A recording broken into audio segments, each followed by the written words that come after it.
I do not know where to begin. Hello and welcome to the NT Recap, where we aim to discuss just enough news to recap the week that's been in and around the NT. This week was Territory Day. Yes. And it was lovely. There were no firecrackers, but that was okay. Look, as a dog owner, it was an absolutely delightful Territory Day, and as somebody who walks along the beach in the morning, it was nice not to see rubbish everywhere. So controversial, but let's keep it this way, maybe. It was very nice. I even coped all right. I didn't mind it, to be perfectly honest. I had a lovely night, so it was all fine. And I think that maybe you'll see the pushback, and then next year maybe people will be like, okay, let's have fireworks just in really specific places. That's I know my that theory. some people have said, why do we not have a public holiday on Territory Day?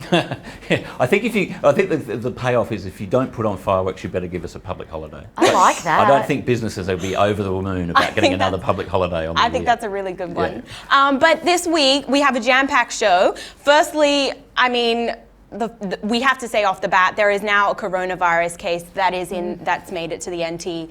Not great, but obviously a person came from Melbourne. They came from a hotspot. They came here and they've got coronavirus. And we have, how many days has it been? Well, it's been, I think April 6th was the last time we actually had a case, but this is like, once again, a traveller's case. And Hugh Heggie said when we closed the borders, the Chief Medical Officer, that really we were buying time. We weren't trying to stop the virus. We were buying time to get ready, and they seem to be very ready, and pretty much you'd say all the protocols have done exactly what they should have. Yeah, it was textbook. Like, old mate has coronavirus, that's inevitable. There are going to be people that have coronavirus cases, in the future.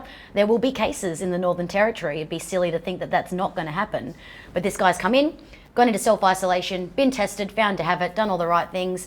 Our systems are in place, and I think as long as we don't get too complacent, we can continue to do things in a safe way. I definitely have been getting complacent because I'm one of those people who are like, oh, there's no cases up here. Yeah. I don't have to hand sanitize all the time. I've got eczema on my hands. I was like, I really don't want to. It's fine. I just use any excuse, you know? Yeah. But now that there's a case, I'm like, oh, I've got to do the right thing. Because it does remind us not to be complacent, you know. And even in some of those hotspots, and some of the disturbing news is that 10% of the people who were to be tested in that refused to be tested. In now, Melbourne, if you're getting human behaviour like that, and we get too much of that human behaviour on this side of the border, that is a problem. Yeah. But also in terms of, I understand why lots of people are probably wanting to come to the Territory because there's so many exciting things happening at the moment. I mean, just quickly to mention a few, CDU campus is set to start construction, which for some people will be exciting because they've got a construction job, but for other people, we've had viewers who've given us feedback to say, well, they definitely want to hold them to that start date because they've lost a car park. We're passionate about car parks in Darwin. If there's one thing we care about, it's car parks, because now you have to pay for parking in the CBD again. Yes, so I had to remember to pay for my car parking. I actually didn't pay for my car park, and I got a little reminder I didn't get a fine, so I was really grateful. A slap on the wrist. Yeah, a slap on the wrist. But that's happening. Yeah. The controversial grandstand at the Turf Club is almost complete, which people will be excited about for race day. Other people are just, angry that this has even started and happened. And then there's other things happening in terms of, there's a crocodile park proposal, I think, not a park, but a crocodile farm, exactly, out at Humpty Doo by Mick Burns. Because it's a massive part of what could be part of our economy and generating income is because those crocodile products. Margo's like smiling at me like, Amy knows so much about the economy. Look at this comedian talk about crocodile skin, you right? know so much about crocodiles. No, but look, because crocodile items. I know luxury handbags. This is true, but internationally, especially in Europe, crocodile skins and crocodile products to get good quality and at the level that we can get in the Territory, it's actually something that can work there. But that's another thing. Humpty Doo, south of the Berrimah Line, getting some growth. Yep. I was at Crocodilus during the week, so I've had my little crocodile fill this week. Really? Yeah. Interesting. Yeah. Your weekly crocodile field. Pretty much. Part of your citizenship test of the Northern Territory. Have you seen a crocodile in the last 7 days? Interact with a crocodile. Go and see one. And then there's another thing that's happening in terms of, the RSL. Well, this is what comes that. a little bit to the car parking, because that proposal is based on the fact that they're building on top of a car park. That's the proposal, which means that whoever's going to the RSL can't park there. One presumes that they're going to park in the State Square car park that they're building underground. So I think that's part of it. But it's certainly The proposal is coming to council. It's not yet. I think by the end of the month they're going to come and say, okay. What's been interesting is the way that the RSL has not opened its Kavanagh Street premises. We've seen all of that work, all of the work that's been going on along the Green Daly Army Street. has done an incredible job in the CBD, hasn't it? Like if you drive around at the moment, it's stunning. There's So trees everywhere. green, There's the little art installations happening everywhere with Activate Darwin. There's all that kind of thing going on. But then still, the RSL is... It's hard to say, look, we're going to beautify the city, and then right in the centre of this main strip in Kavanagh Street is a burnt-out building. I'm not That sure. they won't... Well, the discussion is fix. that they're then saying, okay, we want to build this and we want to do this on the Esplanade. They'd have to lease the land from the council, so there's obviously an advantage for the council for them to have that. You know, they're saying, oh, well, we won't put pokies in it. It'll still be licensed. They'll look at audio, engineering to try and ameliorate the sound pollution, which is, of course, Port Darwin MLA. Paul Kirby put up a 10,500 signature that the deck chair ran. So, and he's the member for that seat. So, I mean, it'd be interesting to see. What's interesting to me is them saying, look, if we don't build this, we pretty much won't do we won't be able to support the Anzac Day, which seems to me their central raison. You know, like if you're saying as the RSL, I'm going to put it out there, right? Like I think you get to a point when you're negotiating where you actually come to the table and negotiate instead of going, if we can't do it here, we're not doing it anywhere. Like I learned as a child, if you're not going to negotiate, you don't get what you want. But in terms of negotiating, of course, you've got the deck chair that say, no, we don't want it. And you've got the RSL saying, we have to have it. In terms of a compromise between them, the deck chair is concerned about noise. If they do, like you were saying, have soundproofing, why can't it happen? Why can't the two coexist? Well, I'm not quite sure. I mean, it's the green space thing as well. Why would you build on top of green space? But it's on a car park. Wouldn't you say so there's as no well, green space taken away? Just a couple of weeks ago, we were talking about Throb on Point, and the community said, great idea, wrong place. Yeah. It feels really similar to me, just with a different title. Okay, but in terms of a compromise, I feel like if there is soundproofing, then it might be able to coexist. But we'll see what their plans are, because it's being currently submitted to council. I just don't understand why they don't go back to their original position. Like, I've never really understood why, if your premises burnt down and you've got the insurance, why wouldn't you rebuild your own premises rather than say, hey, we've got another idea for another premises somewhere else? No. I'm not quite sure what the ins and outs of it are, but it's intriguing, and I reckon it'll be quite a close vote in council. Yeah. When you get lemons, you make lemonade. Clearly, how funny would it be if they kept it like burnt out and it became like this? Here's an exhibition of like fire safety or something. The panic room somewhere nearby. Surely the panic room. It was right next to where the breakout rooms used to be, so maybe they could tie it back into there. Yeah. Anyway, give us a political update, because you were talking about that. Well, the one thing I wanted to say is that, and I forgot to say this last week, but it was the last day in Parliament for Jerry Wood. 19 years as the member for Goyder. He's taking his leave because he has he's going to go and become a carer for his wife. But 19 years, and I think, for somebody who at one point was genuinely the absolute kingmaker, they called him the kingmaker, right in the middle when he was the balance of power, and he had to make some pretty stern decisions, and I don't think it was easy for him to make some of those decisions. But it's a bit of a sad thing to see the end of the Chook Man. Yeah, do you know what? Jerry Wood did a comedy workshop with me a few years back and did a comedy show in Tennant Creek.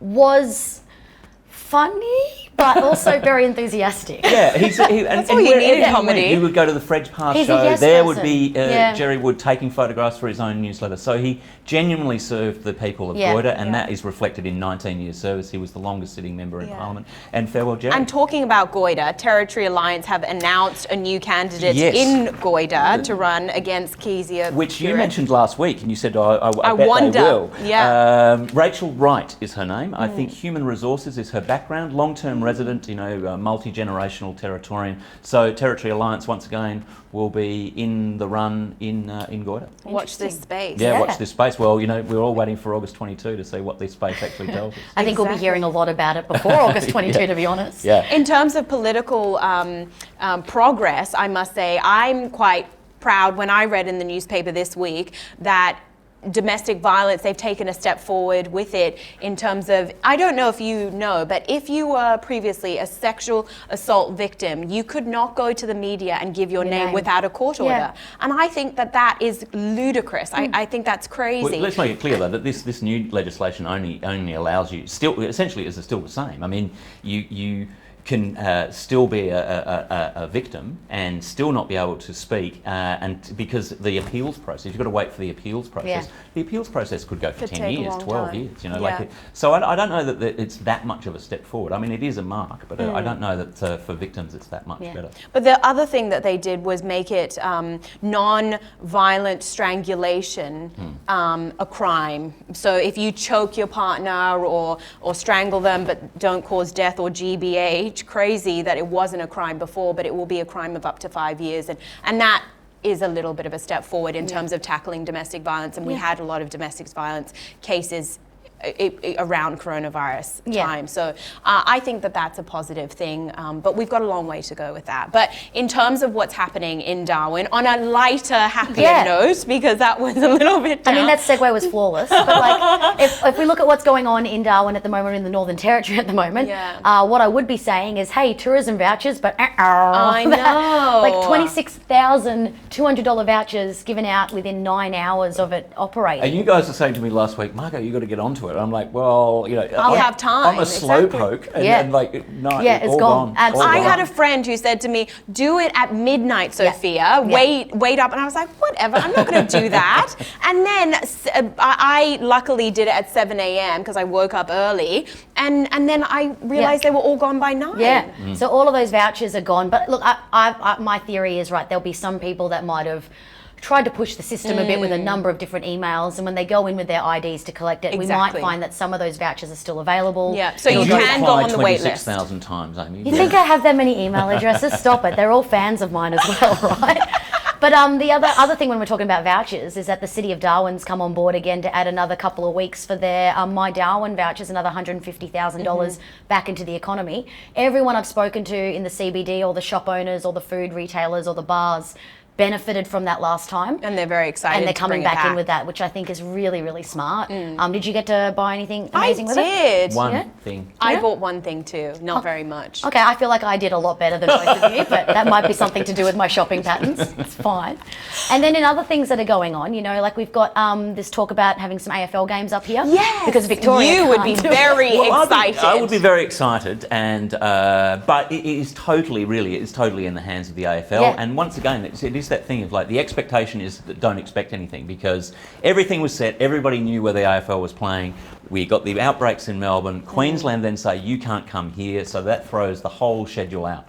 Now we may get extra games, and the idea that we might get the Dreamtime game. Richmond versus Essendon. Could you imagine that up here? That'd be. I don't go for either of those teams. But I don't even follow AFL, but I'd go. That round always gives me goosebumps. So the thought of having that up here in the Territory. Tell me this though, in your Territorian mind, is it better that 13,000 of us go and see it at Marara Stadium, or 100,000 of us saw it at the MCG? Well, they can't have 100,000 people in Victoria, can they? So it's not an option. But that was real snarky. I'm so sorry, Victorian people.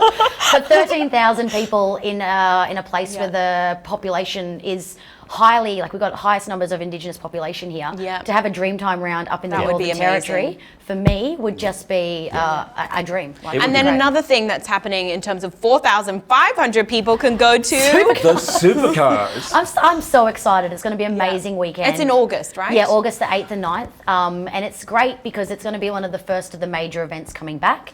And it's Australia, a leading Australian event and in it's the Northern the first Territory. time that the Supercars will actually have a crowd of any kind. Those cars will go faster knowing there's an audience. There will Trust be me. no concert, which everybody likes the concerts on the Saturday and Sunday often. There'll be no corporate catering and those sorts of things, so they won't be building a lot of the structures. And 4,500 people is still like a distanced kind of crowd. And there'll also be no support categories. Supercars and more supercars. That's it. But if you like supercars, why would you? Great. And only $35 to get in, or something like that. And so those the tickets tickets are going to move 150. fast. I'm pretty sure they're going to be like those vouchers. They'll be snapped up in like midnight to 7 a.m. They're gone. So don't do a Darwin and leave it to the last minute. I heard the head It's of not gonna major crack. events pretty much saying, you know, get in now because they're going fast. Yeah. And what a time to have it as well. Darwin Festival will be on too. August is going to be insane. August is always exciting in Darwin, but I think the fact that we're returning to a new normal back up here is great. People are going to be really excited about it, and hopefully the coronavirus processes and strategies can maintain and protect us also, that these things can keep happening. Can I just mention that the other event that's on, if you like riding bikes, which aren't obviously, you know, Look at my awesome physique. Oh, stop it. But the Gran Fondo is going to run, so that'll run at the end of August as well. So that's big, and they're going to have a virtual race so that you can race from anywhere around the world, and you'll be able to watch the. It's gonna be like a video roads. game where you can just sit on your couch and, like, you know, with the Wii when they were supposed to be like the exercise Wii, but if you sat down and just flicked your wrist, it also got your heart rate up. Is it going to be like that? So Gran Fondo, so cyclists, all the territory cyclists are going to love the idea. Territory cyclists, stay tuned, watch that. And we will be back next week. We do have a competition running that will be announced on our Instagram or Facebook, so please check it out. If you have any comments or opinions on what we discussed today or what you want us to talk about next week, please go to our website and submit your news. See you next week.